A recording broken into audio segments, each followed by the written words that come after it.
Good evening, everyone. Welcome to Defenders Live. I am your host, Laura Thorson. John Holschen is a U.S. Special Operations veteran, master tactician, and industry leader in training thinking shooters. With decades of experience designing combat-ready curricula for both professionals and private citizens, he's helped thousands build the practical and mental skills needed for real-world defense. He's a two-time winner of the National Tactical Invitational, the creator of neurodrills and applied defensive handgun skills, and he teaches across the country with one goal in mind: preparing ordinary people for extraordinary circumstances. Before we get started, make sure you're subscribed, whether you're watching on Rumble or YouTube or listening on Spotify, Apple Podcasts, or anywhere else you find this show. If you don't want to miss another episode, head to defenders-live.com and become a free subscriber. That way, every new episode gets delivered straight to your inbox. And if you're looking for top-tier firearms and self-defense training, go to defenders-usa.com and check the calendar to see what's coming to your area this year.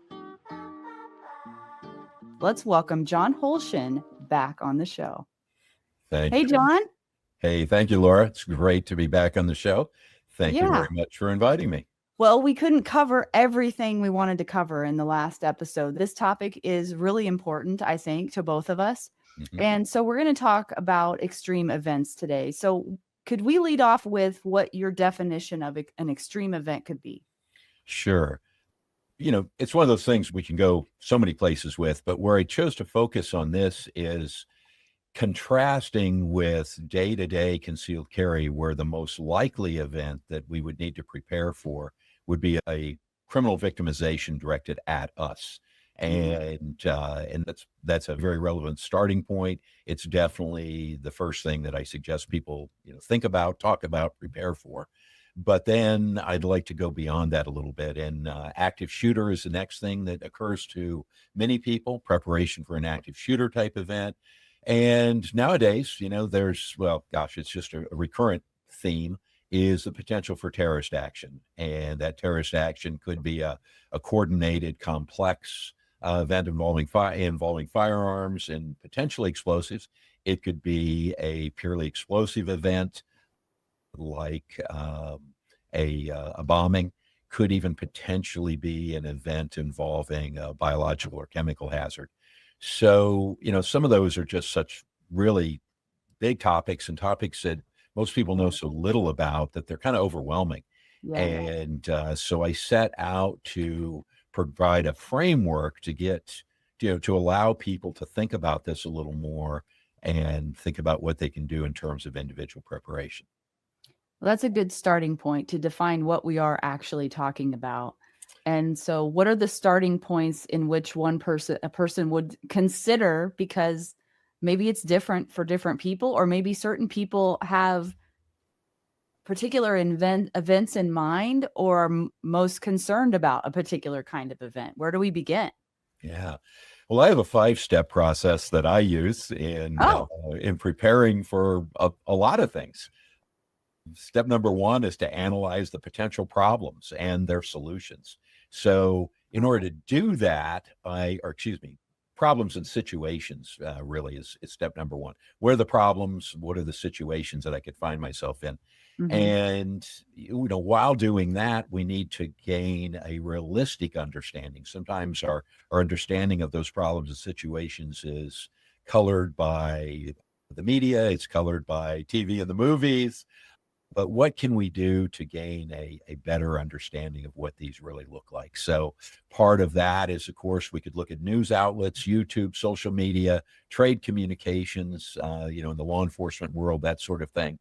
And again, conduct that after action review to look at the potential courses of action that we might want to do. And that, of course, has to be consistent with our mission statement. And it has to be consistent with our actual abilities, our mindset, our knowledge, our skills, and our abilities. So that's really steps 1 and 2, analyze potential problems. And step number 2 is analyze those potential solutions or courses of action. Step number 3 is to establish a framework of preferred actions among the possible courses of actions that I might do. what is preferred, what makes a more optimal response and a less optimal response. Things like immediate action drills, things like, prepared in advance certain actions. So an immediate action drill, what's that? Well, it's a pre-programmed sequence of actions that's performed in response to a predetermined trigger.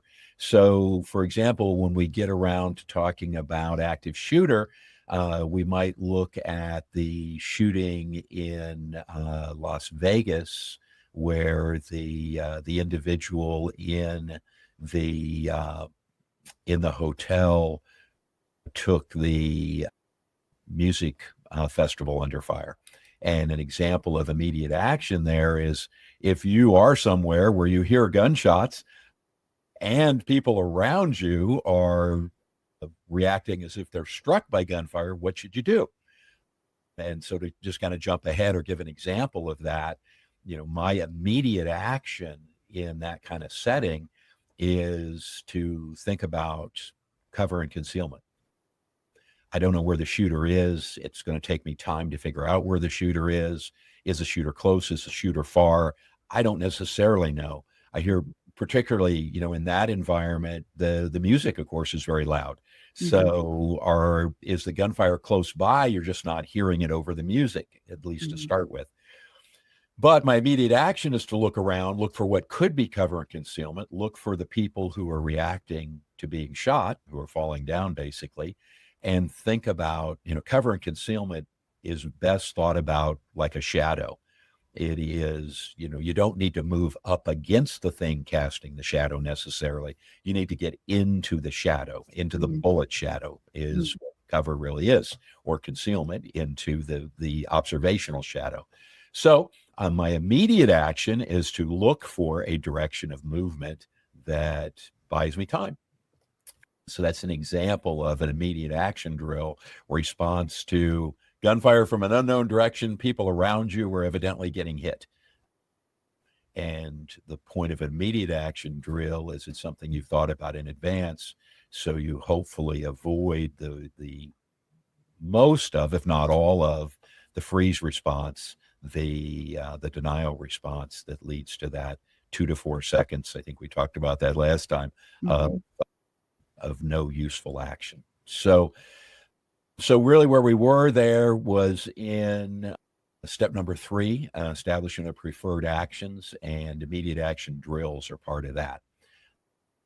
There would allow us to circumvent or to shortcut the Boyd action cycle, the observe, orient, decide, act cycle, OODA loop as many people know it, and turn that into an observe, minimal orientation action cycle, which just is significantly quicker.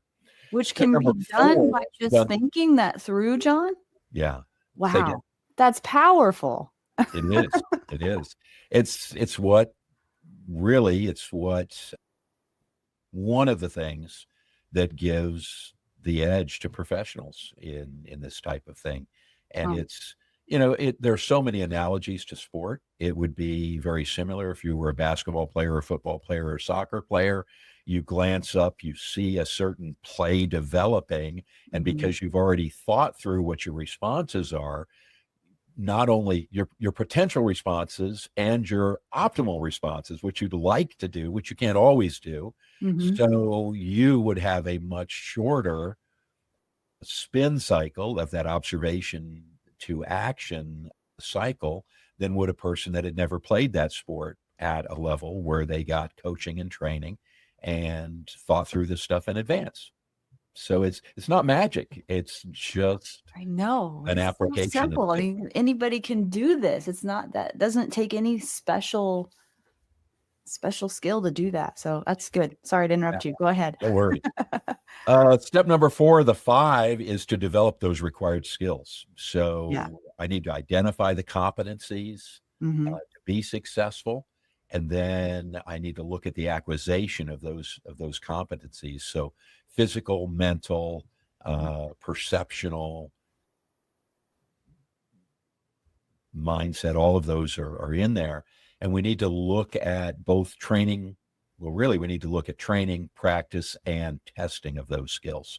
A Mm. lot of people are very inefficient in that. They may attend a lot of training, for example, some people, but some people are attending training at a pace that they never actually practice the skills sufficiently from the previous course Mm-hmm. to get them Development. hardwired in and make them their own before they go on to the next training event, Mm-hmm. and either a similar or even a different topic. So we really need to kind of differentiate, and the shooting world is bad about this, in my opinion. What we call drills are often more like quizzes or tests, and people are outcome based with the drill instead of thinking about how does the drill increase performance. What are the enabling performance objectives or learning objectives I need to focus on? What are we could call them sub drills. To me, they're drills. The actual drills are the things that, how do I improve, instead of a bill drill, for example, how do I improve my draw? Uh, Mm-hmm. Maybe improving my draw, then breaks down to, I figure out that I need to focus on drills that just give me more consistent grip. Maybe I need to focus on drills that give me a more consistent presentation of the gun arriving where my eyes are. Those are drills. And then you build them together. Obviously, for example, in something like a bill drill, draw and fire 6 shots as fast as you can. You have the draw, then you have the splits. Mm-hmm. So, and if we add things like reloads or failure drills and other things. So anyway, so training, then practice, then testing. And testing can be testing to a specific drill. It can be testing in a force on force, which brings a lot of things together. But all that's part of step 4, which is to develop those required skills. Last of the 5 steps is a commitment to act. And this is where mindset really Mm. comes in, that you can have all the skill in the world if Yeah. you have not made the commitment to act. And that is based to some degree on the confidence that comes from competence, that leads to the things that I think are important, which, one, you have to have an answer that you believe in for this situation. I love that. You have to have an answer you can believe in. Yeah. So I remember, and I don't know if I used this example in our previous talk, but not everybody is going to see everything. So I can remember being very young, and one of my earlier memories, my mom was making dinner and she was slicing something and she cut herself. And when she did, it evidently cut what I now know would be an arteriole, a very tiny artery. Why? Because it spurted. Now, it only spurted a little bit, maybe 4 or 6 inches, and it only was like half as much would come out of a squirt gun per squirt. So it wasn't like she was going to bleed to death. Mm-hmm. But, at that age, 6 maybe, I'd had bloody noses and scraped knees, but I had never seen blood squirt. And I'd never seen mom squirting blood. And I can remember terror. I can remember the feeling of absolute terror I had because I didn't know what to do. Yeah. Here I was, a 6-year-old, and mom is spurting blood. Yeah. And panic is what I felt. Well, now, if that happened to any of us or anyone around us, we would grab a hold of it, apply some direct pressure, catch our breath, think about, okay, where's your insurance card? Yeah, which ER should we go to? Yeah, I want to have some towels so we don't make a mess in the car. And it would be no big deal. But if you don't have an answer, and if you don't, that answer has to be one you believe in, it's really easy to tip over into panic mode. Or to put it in the other, it's very difficult to stay out of panic mode, to stay in the functional mode of taking actions that are going to make this situation better. So, what do I believe are the 3 factors here? 1, you have to have an answer that you believe in. 2, you need to demand of yourself specific performance in advance. You have to, when this happens, I'll do this thing. I sent some employees to a CPR class once, and they came back, and over the next few days, when I ran into them, I asked them about it, and they were, it was one at a time. They weren't together. And so, like, the first person I asked, I'm like, okay, so if something happened, if somebody, just kind of went down in the store, do you feel like you have a course of action that you could do now? And they were like, yeah, I would go over there and I'd put them in the recovery position and I would assess their breathing and their circulation. And yeah. And another employee I talked to, they were like, I might, I could. And I'm like, okay, that second employee, we've got some more work to do. We went through the exact same class as the other employee.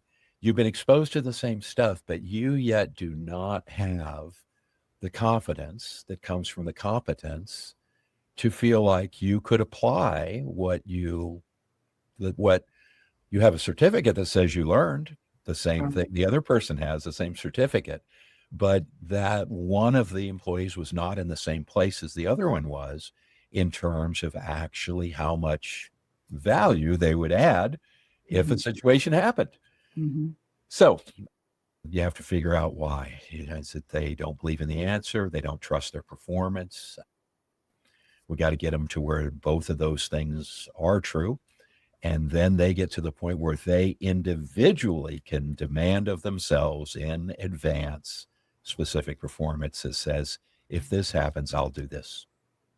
So those are the 5 steps, kind of gone through pretty quickly. I took a lot of notes. Did you guys take notes? Because I took notes. This is something that note taking is needed for, I believe.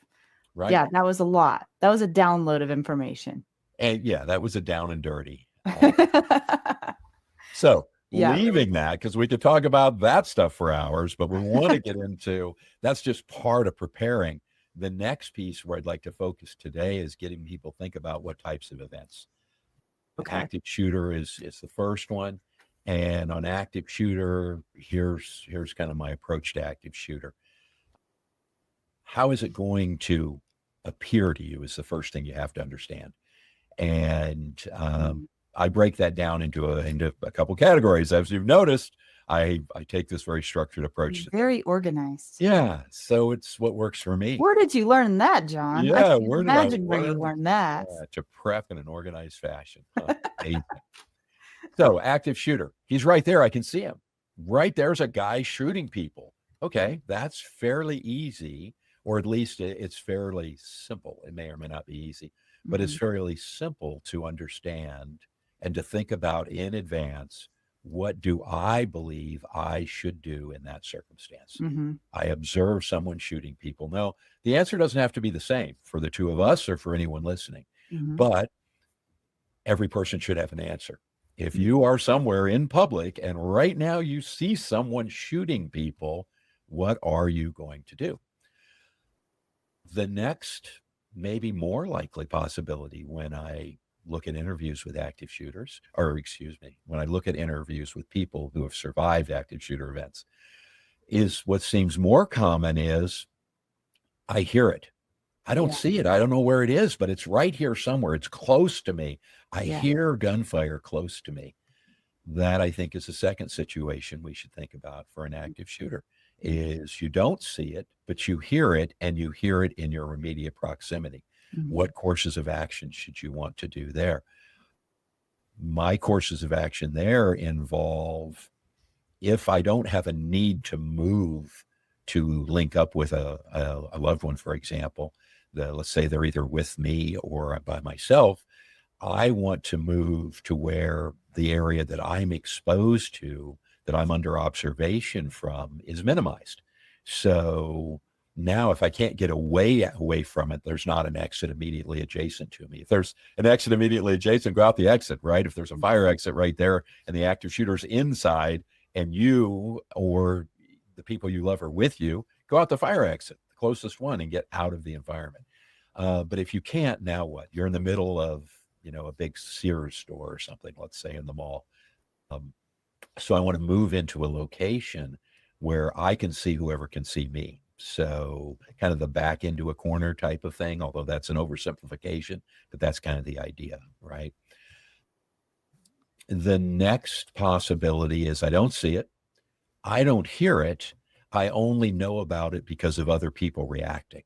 So let's say now I'm out in the mall, or maybe I'm in that same big Sears store in the mall, but people are running into the store from the mall proper, from the common areas of the mall. They're reacting to something that's happening and talking about hearing shooting. Well, what should I do?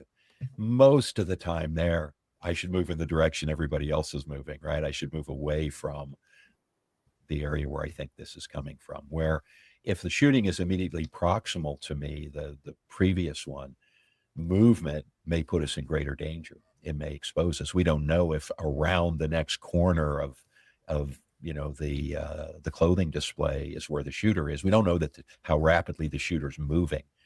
There's a video out there from an active shooter in the Cascade Mall in Burlington, Washington. If you haven't seen that, listeners, I really recommend that you seek that out. It's on YouTube. Active shooter in Burlington Mall, Cascade Mall in Burlington, Washington. And the give you a little spoiler alert here. His movements inside the store, if I remember correctly, it's a Macy's store. It doesn't really matter, a big department store. His movements inside the store are caught on multiple cameras, and the cameras are not synced on the timeline. So it's kind of hard to get a sense of the timeline, except he exits out the same door he entered. So we have an absolute timeline. In less than 60 seconds, this man ran back and forth across probably about 25, 35 yards one way, about 45 yards another way, another direction. He killed 5 people in less than 60 seconds. And if you had been in that store and not in the right aisle of the store to see him, you would have heard gunfire maybe slightly off to your right, and then gunfire further off to your right, and then gunfire way off to your left, because this guy was running around the store shooting people. It's a really useful, it's not fun to watch, but it is a very useful video to watch and to put yourself into the 3 roles that I just described. What if you were right there when you saw him doing this? What if you were down one of the other aisles looking at clothing and you can't see him, but you hear this going on? Or what if you're further away and people are running past you talking about it because people were running around? If you've been listening to Defenders Live and something in you knows it's time to go deeper, not just in your training, but in your life, become a paid subscriber of Defenders Live. Each month we meet for a live group call, having real conversations about physical growth, emotional discipline, and spiritual strength. You'll be part of a growing community of people just like you, committed to becoming true defenders of life and of their families. This isn't about being perfect. It's about showing up, doing the work, and not doing it alone. So go to defenders-live.com and become a paid subscriber and take your next step toward becoming the kind of defender this world desperately needs. So active shooter, the 2 other active shooter things we need to think about. One is the one I already mentioned, the long range engagement, sniper type engagement, like happened in Las Vegas in 2017. And there, in terms of immediate action, as I say, once you figure out, as a concealed carrier, there's nothing you can do to bring force to bear on the attacker. They're outside of your range. Even if you can identify, where they're shooting from, you're not going to apply force on them. So now what we're more, the skills that we're looking at are more those of a rapid assessment of the terrain and getting into an area where you can't be engaged, where you can't be seen or shot, and getting as many people in that shadow with you as you can. Probably unless that location is one where you might be, subject to a stampede, you might be trampled, you probably don't want to move until it's over. You want to get into that shadow, have your weapon available, maintain observation, but there's no reason to move outside of that if you and your loved ones are in that setting. If your loved ones aren't in that setting with you and you have to move, or you're motivated to try and move to injured and help them, something to think about in that setting is, multiple people survive by basically playing dead. If someone had moved up to them and started rendering aid to them, they might not have helped their outcome. Yeah. It might have attracted the shooter, in other words, to Mm-hmm. continue shooting them or Mm-hmm. shooting you and around them. So, but if you have to move to get to somebody, you want to again think about that concept that covers like a shadow. How do I stay in the shadow, or how do I move from positions of shadow to shadow? Know where you're going to stop before you start moving, right? Know the next point of cover and concealment before you leave the one you're in. If you're moving out to get somebody, think about before you move out to recover that person that needs aid, where are you going with them once you get to them? You're not going to render aid where they got shot because you're likely to get shot and they're likely to get shot more. You may The shortest route to cover may not be to drag them back to where you just came from. It might be to continue forward or in a different direction. So Hmm. before you leave your cover, run out there to that person that's injured that you're going to aid. Have the next step already known to you. Where am I going to go when I get to them? How are you going to move them? If you've never done drags and carries, that's something that, a good tactical first aid class is something to consider. A Just a real, throw out there idea is you can, if the person is conscious in particular and able to protect their head, you can drag someone. The maximum weight of someone you can drag a heavy person from the feet easier than you can drag them from the Mm-hmm. head or the upper body. Mm-hmm. Uh, Obviously, their head's bouncing on the ground if they're not alert enough to keep their head off the ground. But just Hmm. throw that out there. So, sniper long range engagement, part of that is the complex attack, as we might get into with terrorism. We talk about the attack that happened in Mumbai a number of years ago, where there were actually multiple teams of attackers roaming the city, taking people under fire. So, while I'm there under fire in that shadow, I need to maintain awareness and looking around to make sure that there's not further attackers that might be, maneuvering still in the situation. The next one that I think about is explosives. And, we have to go back a bit further here. We to have a situation to look at in the United States, but I go back to the Boston Marathon bombing in 2013. And there are some good videos there as well that you can find online. And just a reminder for those that may not be familiar with that, there was an explosive device that was placed alongside the route of the marathon, fairly close to the finish line. And there was a second device that was further down the street as well.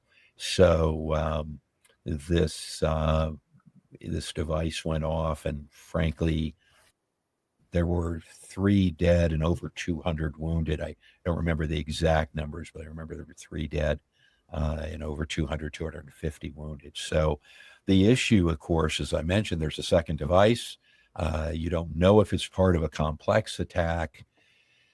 Yes, our instincts are to help, and obviously, if you have loved ones involved. But let's say, one of the things that I think people need to do in advance is work out their priorities as part of their mission statement. If you're in a public place where something like this has just happened and you have loved ones with you, I suggest that in advance you think about the relative value and the relative commitment, the relative obligation you have to your family, your loved ones versus complete strangers. And no one wants to think that we would turn our back on people who need help. But the fact of the matter is, honestly, you make this decision. Well, you don't have to make the decision, but it's present in your life every day. Most of us realize we should spend our financial resources on our family first. If you tried to feed all of the homeless people, for example, or clothe them or house them, most of our resources are minuscule enough that we would quickly be broke, right? With a very, very short period of time. We really would not have much impact on the homeless population at large. Uh, Mm-hmm. and if we spent all of our expendable income on them, we then couldn't take care of our family. We couldn't Mm-hmm. take care. So we realized that we should take care of our family first. We might join organizations, faith-based or service-based organizations. We might do other things, but we do have to think about how we use our personal resources. So now you're at this scene where something like this has happened and you're there with loved ones. Are you going to pull your loved ones with you into the situation while you render aid, depending upon their age and so on? Are you going to, what are you going to do? So let's start with a simple one and say, no, I'm there with my loved ones who are young enough, and I believe that my responsibilities are to them first. So I'm going to get them to safety. If you're going to do that, here are some of the things that you need to think about. Bombs, explosives like this are generally put in places where the attacker can expect the greatest casualties. So what are we looking at? We're looking at predictable, high density occupied areas. We're looking at areas, if they're talking about follow-on devices, they're looking at areas where people are going to be channelized, where, if they place a bomb in the bleachers at a stadium, then if they're going to put secondary devices, they would be along the emergency exits, right, or along the exit paths, because that's where they could get the greatest expectation of casualties. So you need to take that into account in the case of the Boston bombing, for example, where you're literally on city streets, and some of those businesses were open. Some of them were not immediately on the parade or the route, not the parade route, but in this case, the route of the marathon. But when the bomb went off, it blew the fronts out of all those buildings. So one of the principles here is to move at 90 degrees to the expected channelized routes of movement, right? 90 degrees to those obvious routes if possible. So on that example, if I'm there on the sidewalk, this blast has just happened, we pick ourselves up, the storefront right behind me, all the glass is blown out of it. If I can do so safely into that storefront, through that plate glass window that's gone, out their back exit, across the street behind it, through looking for the first open business in the street behind it, in their front door, out their back door emergency exit, now puts me 2 blocks away at 90 degrees to the explosion. That is far safer than staying on the street that the explosion happened at. It'll also be far less traffic because people don't think of that. People all run down the street. You're right. I never thought of that before, John. So that 90-degree movement. While moving, I'm looking for any follow-up. Is this a complex attack? Are there going to be people with small arms along the way? And I want to keep moving until I'm out of any likely target zones, which means I may need to abandon my vehicle, depending on where it's parked in relationship to everybody else. Again, we have these instincts once. So one of two things happen. Either people freeze and do nothing, or once they start doing something, they have to keep doing something. I got to do something else. I got to do what's next. Sometimes what's next is stay in the bullet shadow, right? Sit down. Take stock, injuries, hydration, protection from the environment, whether it's sun or cold. Sometimes it is hunker down and wait for things to stabilize. A related incident would be one involving a chemical or biological hazard. So here you might see something in the air. You may not. You may see people reacting to something you can't see. A similar concept to the explosion, where I'm trying to get into that 90-degree movement, new environment. Here, I'm thinking more about a concept we call new air. If I'm outside, can I get inside? If I get inside, can I seal up doors and windows? If I'm inside, can I get outside? Can I get into, one of the first things you learn in chemical biological warfare training is that the little catchphrase, the solution to pollution is dilution. And when it comes to air, so I'm thinking about what air am I in currently that people are being exposed? How do I get into new air, so to speak? How do I get either outside into where fresh air can help dilute it? If I think this is something that happened inside the structure I'm in, or can I get inside? And if I get inside, it's a little harder. Where are air intakes? If you're in an unknown area, where are the air intakes coming from, or the filters? What can I do? But really, that is kind of the best thing that I can do. The other thing that I'm doing immediately is looking for people that are wearing any type of protective equipment. I'm talking in the first 30, 60 seconds, because they're perpetrators. Nobody else is going to have access to, to masks, to gas masks and that type stuff immediately. So those people, if I'm seeing something in the air and people are reacting to it, and I'm seeing people immediately in protective equipment, those are perpetrators, and I need to stay away from them. I may need to shoot them. I need to take into account, though, that they're part of the problem. Battlefield recovery is a thing. If I shoot them, I'd rather not shoot them in the face. Why? Because I want their gas mask. That sounds maybe a little beyond what some people are used to preparing for, but it's the reality. It's my reality, at least. So, yeah, chemical, biological hazard. That kind of is similar to, that do I see it, or, how do I know about it? We kind of have to take that into account. In there, a couple other, concepts are like active shooter related. I started thinking about, filtration and, if I get into some kind of place, can I grab stuff and stuff under the door to keep air from coming in if I feel like I'm in better air than I was? And that led me back to thinking about the active shooter. If we've got into that kind of hide situation, can I barricade? Can I use door locks? Can I use objects to barricade the door? And anytime I'm hiding, one of the things that, again, the prepared person who's hiding is always mentally prepared for a breach of where they're hiding, where the unprepared person is just hiding. And then if the shooter gets in, now what? As I get into a place that I'm hiding in, if I'm not armed, I'm canvassing the area to figure out what sort of makeshift weapon I can acquire to improve my situation. And if somebody's going to get in, where are they going to get in from? And depending upon what my weapon is, where do I want to be? If I have a baseball bat, I want to be close to the door that the shooter is going to come through, right? If he's going to break down the door. If I've got a firearm, I want to be as far away from that door as I can and still put effective fire on the door, possibly. I want to remove things from once he gets in that would give him cover.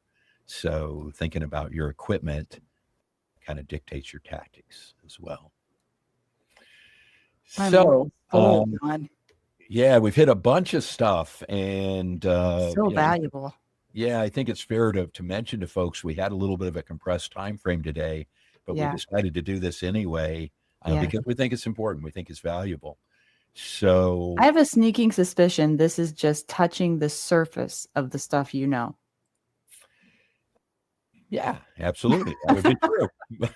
I mean, I'm trying to give people an outline, a framework. Yeah. That's, I mean, anytime you do a podcast, that's what it is. Anytime you do even a weekend of training, you come to a 2-day class. If you're training with the right people, as as somebody that designs training and provides training yourself, the question in training design is not what to put in, it's what to leave out. And because you always have less time, if you're truly an expert on the topic, you develop that expertise over months and years. You can't pass on all of that in 2 days, let alone in a podcast. Yeah. So what can you do? You can introduce people to ideas and concepts. In a 2-day class, we can give them drills to practice skills that they can continue to advance. That rhymes. Their skill set is what good training design does, in my opinion, rather than try to have you at your best performance at the end of day 2. I want to give you the drills and the skills to continue to progress and make progress, on your own as you go forward. Whew. That was a lot. Yeah. And I think let's land the plane, I think, with the important caveat that none of this is to provide any kind of paranoia to anybody to operate in that condition. It's actually the opposite.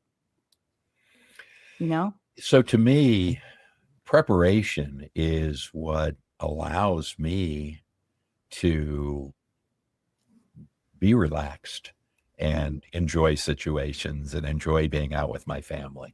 Mhm. You don't, to me, it's the opposite of the type of thinking that I attribute to or I associate with paranoia. Mhm. It is what allows me to say, no, I know first aid, and I know what material I have with me. I don't have a full on, aid bag like I would have as an SF medic that's the size of a backpack. Mhm. But I've got this and I know what to do with that. And that then Yeah. allows me. So to me, preparation is what allows me to live a calmer and more relaxed existence, Mhm. not one of paranoia. I wanted that clarification to be known because I've had people ask me the question. They're assuming the reason that I carry the things I carry is because I live in fear, Yeah, and it's quite opposite of that. exactly. So that's why I brought it up. Yeah, awesome. I'm glad you did. That's very, very valid. And that's, to me, again, that's the difference between someone being prepared. There's really kind of only three choices, right? We can recognize that emergent things can happen and we can prepare for them, whether that is at the level of my car breaks down and I need money in the bank to pay a mechanic, Mhm. whether it's at the level of my car might get breaks down and it's something I can fix right now, like a flat tire. Both of those, though, require preparation. Do you have the tire? Do you have the money in the bank? Do you know how to change the tire? Mhm. So that's one, you can be prepared. The other is that you could live in fear of, oh my God, all these bad things can happen and I don't know what I would do. Mhm. And frequently that leads to the third choice, which is I'm just not going to think about bad things. Yeah. I'm going to stick my head in the sand kind of thing. And I mean, we have a Right. lot of people in the world that live that way. And Yeah. hey, everybody's got to do their own thing, but that Yeah. wouldn't work for me. Yeah. These are I just things to consider for those who feel called to be prepared and want to live a peaceful life and may be a protector in their family. Not everybody is called to be a protector of life, I don't think. correct. And that's okay. But for those that are, I think this is so valuable. And there are those who do feel that calling and aren't sure how to proceed, aren't sure Yeah. how to organize their thinking, to organize their training, to organize their expenditure of resources, time Mhm. and money, Mhm. to figure out how to prepare. And that is, I think, one of the most important things that we can include in whatever training we're doing, whether it's first aid or whether it's firearms, whether it's disaster preparedness. We've just had the devastating floods in Texas and now New Mexico. That preparation, helping people understand how to go about in a methodical fashion. And that's if you rewind back to the beginning of this, the steps that I talked about are equally appropriate, whether you're talking about someone getting injured on a camping trip or whether you're talking about you've just been exposed, your community's just been exposed to a flood, or you're talking about you're exposed to interpersonal violence. The steps of determining what the possible situations are, determining what possible courses of action, sorting through those and figuring out what the better courses of action are, figuring out what preparation you need in terms of knowledge, skill, attributes, and equipment to be able to do those things, achieving proficiency at each of those, and then doing the mental work to say, I'll do it. If this happens, I will use my preparation in a way that makes my situation and those around me better. That is, that's what we're really called to do, in my Yeah. opinion. Yeah, absolutely. You tied that up with a beautiful bow, John. I love that. Well, you are an absolute gem. You're gracious with your time. You are a wealth of knowledge. I'm just I feel very honored to have you on the show, and I think that what you have presented today could help so many people just get on the right path towards preparedness. So thank you for that today, John. Thank you very much for asking me to be on the show. I enjoy it, and I love the opportunity to reach out to more people and create more thinkers.